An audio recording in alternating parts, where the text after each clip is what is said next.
जी health में duty करते आ। देखो जी जेडे बंदे नूं ड्यूटी दे के अगर तो मुलाजम की कताई तो ड्यूटी जाती है जिम्मेदार है मुलाजम। अगर हुकूमत उनको ड्यूटी खोदी है तो हुकूमत का हक बनता है मुतबादल कोई दे, ये हुकूमत की जिम्मेदारी है।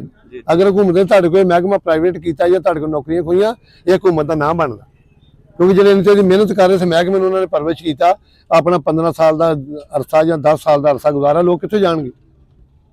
ठीक है ना, बेरोजगार ज्यादा अब लोग सड़कों पर आ जाएंगे, लोग जराम बजेगा ना, ये जिम्मेदारी तो हुकूमत बनती है ना जी।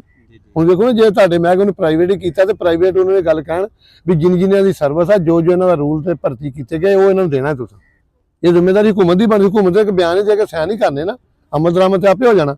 लेकिन पुत्रा बात ऐसा ही इसे हक खोना पैंदा, इसे हक दिंदा कोई नहीं। अगर तुम अपना हक खोण नहीं ना जानते, रहम दिली ने किसी को हक नहीं देना। लख बंदे जो 2 बंदे रहम सिला रहमी रखते एडवोकेट साहब, इवें गल है।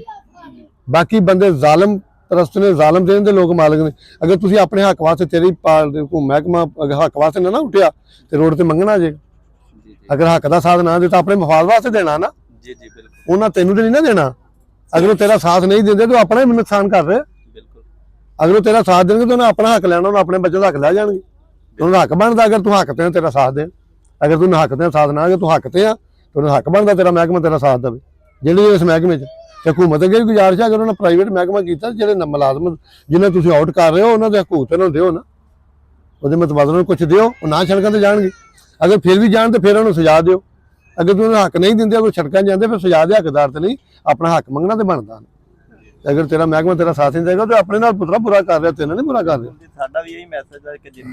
नहीं देंगे इंशाल्लाह, अपने हकूक अपने वास्ते देन ना, इंशाल्लाह देंगे अल्लाह दे अपने अपने बच्चों वास्ते देना, उसके वास्ते देना। तेरे से तो कोई आसान नहीं ना, तो वो बहन के तू भी आराम नाल बैठ जाएगा, या तुम लड़के वहां हम लड़के, फिर तो है कोई नहीं। इंशाल्लाह देंगे साथ, तेरा हक का साथ देना चाहिए। नाले हकूक अपने हक वास्ते देना, किसी हक से नहीं उठ सकते, अपने हक लिए उठ पो। अल्लाह तेन खुश रखे। लो बचाओ।